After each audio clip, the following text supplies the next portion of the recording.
जो कुछ हुआ बहुत बड़ा जुल्म है। आपकी बेटी की शादी जिस घर में हुई उस घर में उसका इख्तलाफ रहता था, इस बात का आपको इल्म था या क्या मामला था? शादी उसकी घर में नहीं हुई, इसने गन पॉइंट पे शादी की है। खालिद ने आज से 10 साल पहले इसने गन पॉइंट पे शादी की है। आपकी बेटी की उम्र क्या थी इस वक्त?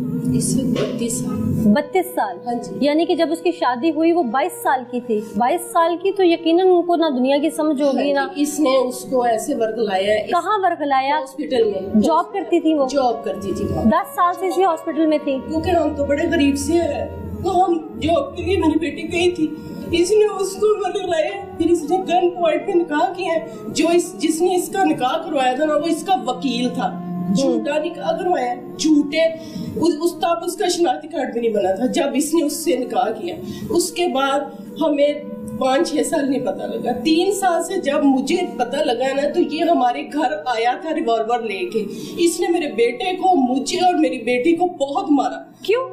झूठे इल्जाम लगाता था, कभी कहता था तू किसी के साथ सेट है, कभी कहता था तू किसी के साथ। आप लोगों ने पूछा नहीं कि तुम कौन और क्यों हमारी बेटी पर इल्जाम लगा? उस दिन पता लगा था कि इसने निकाह किया हुआ। फिर मेरी बेटी ने मुझे कहा भी मुझसे गलती हो गई है, तो इसने इस तरह मेरे साथ निकाह किया है। इसने पूरे गली में आदमी इकट्ठे किए हुए थे। ये जब भी हमारे घर आता था ना 50 आदमी बाहर खड़े करके और अपने बेटे गन पे उनको दे के तो हमारे घर आता था।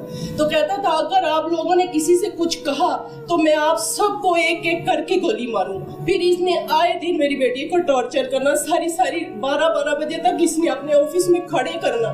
फिर मैंने जाना, फिर मैंने माफिया मांगनी और फिर इसने मेरी बेटी को आने देना। ये इतना जालिम और दरिंदा इंसान है। तो आपने अपनी बेटी की खुला नहीं हो गई थी खुला। ये खुला होने के बाद 6 माह बाद इसने कत्ल किया उसको। खुला हो गया था उसको। क्यों तलाक भी नहीं देता था? कहता था ना तुझे रखूंगा ना तुझे छोड़ूंगा, तुझे तड़पा तड़पा के मारूंगा, ऐसे कहता होता था। अल्लाह आपको सब्र दे। इसने बहुत जुल्म किया मेरी बेटी से। यकीनन हम सबके साथ बड़ा इसने जुल्म किया। ये असल कातिल तो बाहर है। इसने और इसके बेटे ने मिलकर मेरी बेटी को कत्ल किया। हमारा सहारा था, हमारा घर चलता था उससे। इसने इतना जुल्म हमारे साथ किया है। मेरे जिगर के टुकड़ा ले गया, मेरी जिंदगी ले गया ये इंसान। हमारी कमर तोड़ दी इस जालिम दरिंदे इंसान। और मेरे बेटे को भी आए दिन डराता था, कहता था जब मारूंगा तेरे भाइयों को चौक में गोली से मारूंगा। हमारे घर ही बार लेके आता होता था।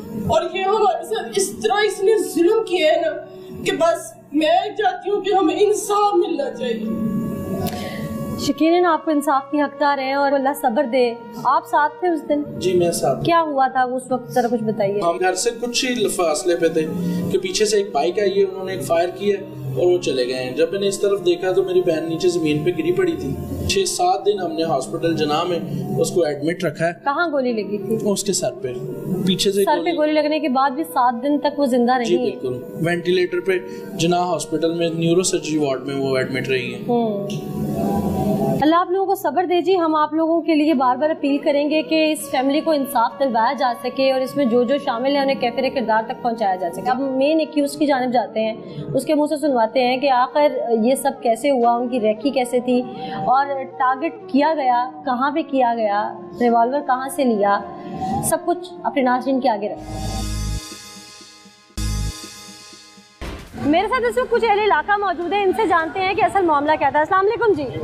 मकतूला का क्या मामला था जो ये आखिर उसकी जान ही ले गया? ऐसा था कि जब ये जहाँ जॉब करती थी शाफी हॉस्पिटल में, वहाँ पे खालिद मलिक नाम का जो बंदा था जो इनका एडमिन में था। ये बाद में जो बात पता चली जब ये बच्ची के साथ ये हादसा हुआ तो पता चला जी कि इनकी कोई इस आपस में शादी का मसला था। चाहता था कि एक्सपोज हो, इसी वजह से डराता समझाता रहेंगे। घर भी अक्सर उसकी बहन भाइयों को, माँ को आके वो चेक करता रहता था। तो उसके बाद जब उन्होंने ये मसला इतना बिगड़ गया क्योंकि कुछ वो हॉस्पिटल की हिसाब किताबें भी जो उसके थ्रू वो करवाता था, जो कपड़ा वगैरह, वो चाहता था कोई चीज़ भी मेरी सामने ना आए। तो जब उसको ये डर हो गया, जब इसने खुला ले लिया, उसके बाद चल के सब ये मेरे हाथ से निकल गई है तो ये मुझे एक्सपोज कर देगी, मुझे हर जगह नंगा कर देगी। तो इसी के ऊपर ये बिना को ये सारा काम किया। ठीक, आप जानते हैं खालिद मलिक को?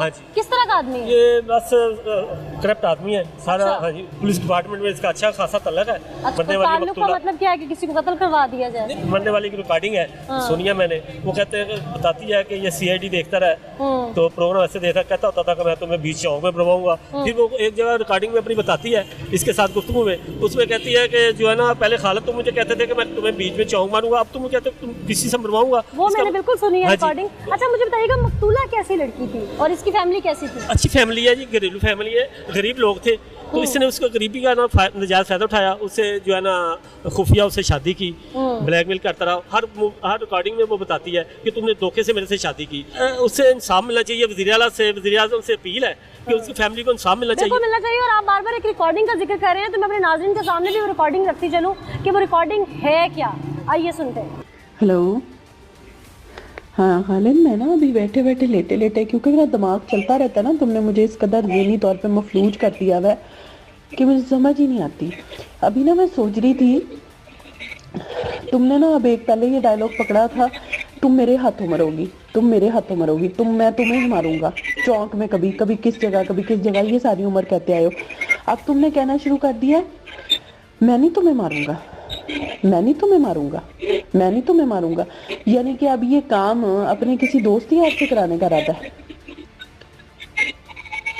कि अब तुम इस काम के लिए किसी दूसरे बंदे को हायर करोगे? बस आप सोचो और उसका देखो और बस चुप। तो मुझे पिछले काफी दिनों से ये बात कह रहे थे कि जी अभी मौसम नहीं है, अभी वो हवा नहीं चली, यानी कि अभी तुम मेरे कत्ल की बाकी की प्लानिंग्स कर रहे हो। अगर मतलब तुम मेरे साथ कोई हादसा करवाते हो तो तुम्हें तो नहीं मसला होगा, मसला तो मुझे होगा, ठीक है? और फिर बाद में तुम्हारा नाम भी नहीं आना चाहिए। तो तुम अपने किराए के ये जो चंद एक वकील, SHO फलाना, तुम तो कहते थे तुम्हें तो चौक में खड़ा करके गोली मारनी चाहिए, और तुम मेरे ही हाथों मरोगे। और मैं तुम्हें मारूंगा नहीं, मैं तुम्हें इस तो कभी टांगों में, तो कभी कहीं, तो कभी कहीं, ये सारी गोलियों की धमकियां तो तुम देते रहे। क्यों ये बातें कर रही हो अभी? मुझे रह रह के याद आती हैं खालिद, मुझे रह रह के बातें याद आती हैं। यही तो वो सारी बातें हैं जिनके ऊपर हम आज इस मुकाम पे खड़े हुए हैं। मर तो एक दिन जाना ही है, चाहे अगर खालिद की गोली से मरना लिखा तो खालिद की गोली से ही मरना है। तुम खालिद की गोली से मरोगी। चलो अगर ये बात अब ठीक है कि खालिद अब कहता है खालिद की नहीं, खालिद के किसी रिश्ते की गोली से मरूंगी, ऐसे है? अगर तुम किसी को भेजो मुझे मारने के लिए और उसकी मुझ पे आंख आ जाए और वो बेईमान हो जाए, फिर क्या करोगे? वाह, कमाल करती हो। फिर क्या करोगे? वो पहले आंख रखेगा फिर मारेगा, ये तुम्हारे ज़हन में नहीं, कोई बात नहीं, आते ही तो शूट नहीं कर देगा ना। तुझे क्यों मरवाना है? मुझे पहले क्यों मारना था? क्योंकि पहले जो तुम बातें करती थी अब तुम उस पे अमल पैरा हो। मुझे मारना क्या हासिल है? नहीं तो इसका मतलब सारी जिंदगी मुझे धमकियां दे दे के डराते ही रहे हो सिर्फ? नहीं। फिर नहीं, अच्छा फिर मुझे पता क्यों तुम्हारी धमकी नहीं लगती थी? पता क्यों? पूछो ना कि मैं उसको हकीकत क्यों समझती थी, पूछो। बताओ। उसको मैं हकीकत इसलिए समझती थी कि तुम 2 दफा मेरे घर पिस्टल लेके आ चुके हो। याद कराऊं कब याद कराऊं खालिद? तो मैं तब मेरी बात सुनो, तब चलाने के लिए था, ये भी ज़हन में रखो। तुम्हारी मेहरबानी, जियो और जीने दो के असूल पे काम करो, सही है?